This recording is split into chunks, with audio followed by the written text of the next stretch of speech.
aja. Bagaimana iki kira-kira seperti apa, Mbak E? Aku mau nanya, itu apa itu?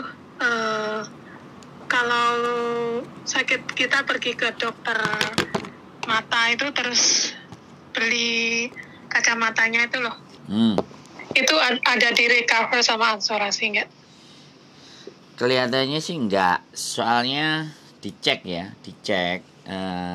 di asuransinya itu apa aja yang diklaim. Tapi kalau kacamata karo gigi biasanya sekali lagi kan karena saya nggak lihat modul asuransinya itu tidak termasuk biasanya mata sama gigi. Nggak termasuk. Iya.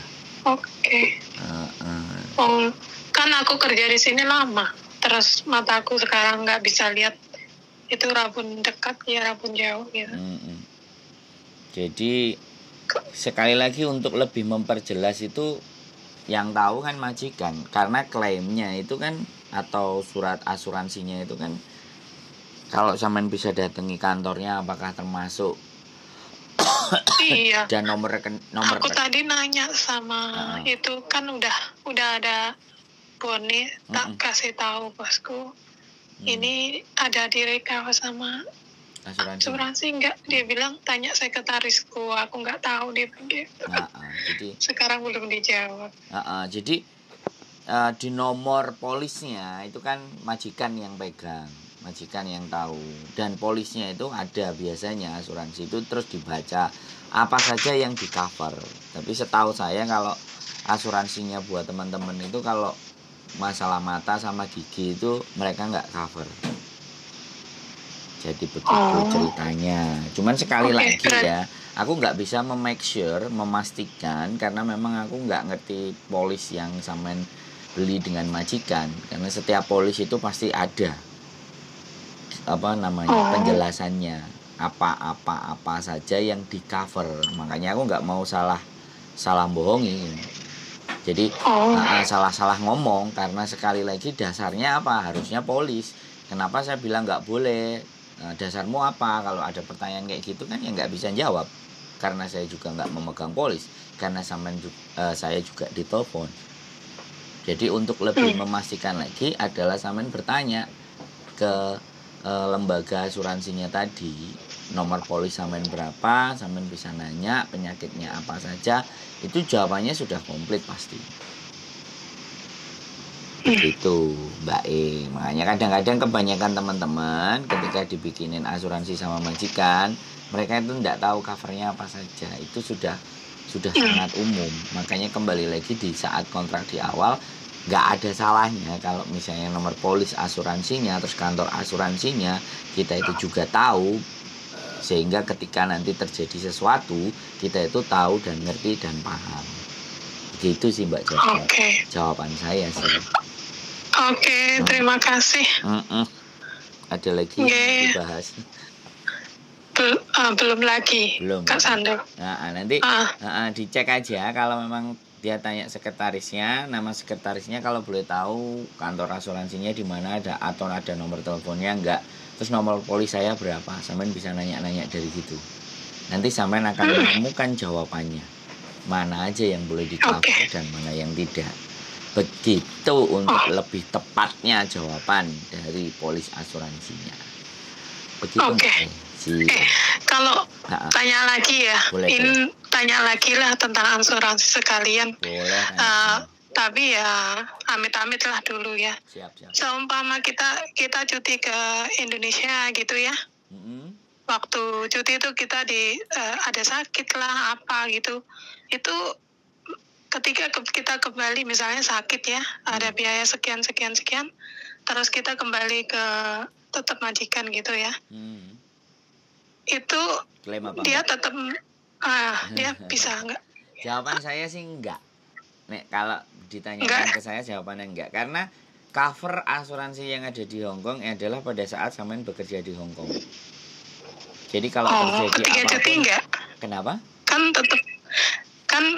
Kan tetap misalnya kita kan tetap kontraknya sama kan majikan, terus kita cuti di Indonesia. Ya, sampean merasa gitu kan? Sampean merasa tetap kontrak, tapi sampean sudah keluar area cover. Makanya sekali lagi yang dipahami dari asuransi itu tuh area covernya. Jadi area cover apakah selama, karena itu ada bunyinya, perjanjiannya itu ada bunyinya Mbak. Coverannya itu apa saja, dan itu yang selama ini semuanya teman-teman itu nggak tahu.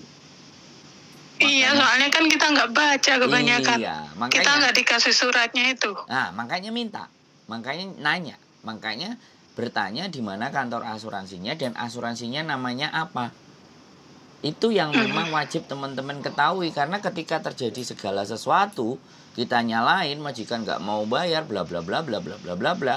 Padahal asuransi itu banyak macam jenisnya, covernya. Jadi seperti itu. Kalau pertanyaan sampean tadi bahwa di Indonesia terjadi kecelakaan dan apapun, apakah itu juga bagian tanggungan dari majikan padahal itu masa cuti? Jawaban saya tetap enggak. Tetapi untuk lebih memastikan jawaban saya, sampean tanya benar-benar sama asuransinya, covernya. Kuncinya ada di situ. Karena saya yang saya sebutkan itu juga sangat bisa salah, karena saya tidak melihat data asuransinya sampean, polisnya sampean yang sampean pegang itu bahwa apa saja yang di cover. Di setiap perusahaan asuransi dalam membayar berapapun itu mereka punya keterbatasan di area cover.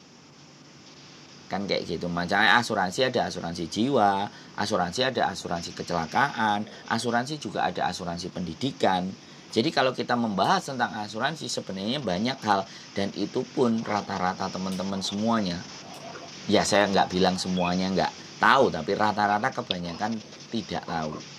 Karena memang setahu saya kebanyakan teman-teman itu nggak pernah nerima surat dari itu fotokopi atau pemberitahuan asuransi tersebut, Mbak. Tapi berhak nanya itu berhak, ada haknya. Berhak nanya, berhak cari tahu itu ada, boleh. Karena sekali lagi semuanya teman-teman itu fokusnya mencari uang, bukan yang lain-lain. Jadi mereka hanya fokus pada keuang. Padahal bekerja di Hong Kong itu banyak sekali sebenarnya persoalan, permasalahan tentang visa mereka, tentang gaji mereka kalau nggak dibayarkan, tentang libur mereka kalau tidak diberikan. Jadi itu banyak sekali, dan banyak teman-teman yang tidak aware atau tidak terlalu berpikir ke sana. Giliran ketemu masalah, ya di situ yang nyalain kiri, nyalain kanan, kecewa, terus telepon. Sekarang yang lebih keren, yang lebih keren telepon YouTuber yang lebih keren. Nah, di luar sana yang nggak seneng ada orang tanya dan telepon YouTuber, nah dianggapnya YouTubernya cari cuan. Nah, kan repot toh, Mbak. Sedangkan saya ketika saya telepon ya positifnya saya memang membutuhkan. Iya, ini kalau saya gitu sih. Ini sampean yang bisa menganggap dan menilai bahwa ya para YouTuber fast respon gitu. Segera gercep respon walaupun sebenarnya kontennya itu biarkan saja yang nggak suka. Kontennya kan dinaikkan. Maju terus, sukses. Kalau dinaikkan kayak gini kan teman-teman jadi tahu toh. Oh, berarti saya harus begini, harus begitu kan gitu toh, Mbak. Harusnya. Ya saya tetap nggak peduli, Mbak. Ya saya tetap mengangkatin telepon, yang buktinya ya saya tetap mengangkatin telepon sampean kan. Ada lagi yang kira-kira mau ditanyakan? Sekarang tidak lagi, nggak tahu ya ke depannya. Terima kasih. Siap. Sehat selalu sampean ya. Ya, makasih. Ya Mbak E. Terima kasih. Siap. Ya, assalamualaikum. Waalaikumsalam warahmatullahi wabarakatuh. Oke teman-teman, ini membahas tentang bab asuransi. Woi, bojoku. Halo. Sini, cerita asuransi. Anda kan mantan agent. Orang cawetan ya. Orang cawetan. Ya gak usah cawetan, kan ngomong aja kan krungu tetap dari situ. Bahaya kok didodol manuk. Karungan aing. Bagaimana? Penjelasan dari Good morning, selamat pagi. Baju kuning apakah sudah gosok gigi? Baju kuning, baju merah? Baju merah sudah kemarin gosok gigi. Semalam. Yuk. Kedul-kedul teman-teman ya, seperti bau pisang goreng. Bagaimana? Oke, bahas tentang asuransi. Jadi kok kelambine ngene iki gak Masuk. Gak apa-apa lah, soalnya sumuk. Aku sumuk sekali dari tadi. Habis mandi sumuk banget teman-teman. Untuk asuransi, siapapun yang sudah tanda tangan kontrak dan turun visa itu majikan wajib untuk membelikan asuransi. Dan asuransi itu covernya apa aja tergantung di polis asuransi yang disebutkan sama bojo saya. Karena setiap plan asuransi itu packagingnya macam-macam. Jadi ada yang include, ada yang enggak. Contoh ya, ada majikan yang beliin asuransi itu cover cancer, ada yang beliin majikan yang tidak cover cancer, ada majikan yang beliin cover tentang masalah cabut gigi atau pasang gigi atau gosok gigi kayak gitu kan. Ada juga yang enggak. Makanya segala sesuatu kalau teman-teman merasa ada keluhan sakit atau ingin ke dokter atau ingin konsultasi atau operasi, langsung gercep ngomongnya ke majikan kayak gitu. Kalau majikan ibaratnya tidak mengcover masalah kesehatan kita, berobat, biaya berobat kayak gitu ya, dan bisa dilaporkan ke labor kayak gitu, darling. Jadi silahkan cek boleh polisnya. Sebenarnya setiap selepas waktu interview atau apa kayak gitu kan, tanyain mungkin ada keluhan atau apa kayak gitu kan. Nah itu bisa ditanyain waktu interview. Terus nanti kalau sudah bisa turun start kerja kayak gitu kan, nah itu bisa lah untuk diminta kopi polisnya itu. Kayak gitu. Kalaupun seandainya ada masalah atau apa, itu kita klaimnya itu uangnya dari asuransi itu yang masuk cair itu ke majikan kok kayak gitu. Karena penanggung jawab kita di sini tentang kesehatan kita adalah majikan kayak gitu, darling. Ya, yang berarti yang terpenting adalah tahu polisnya.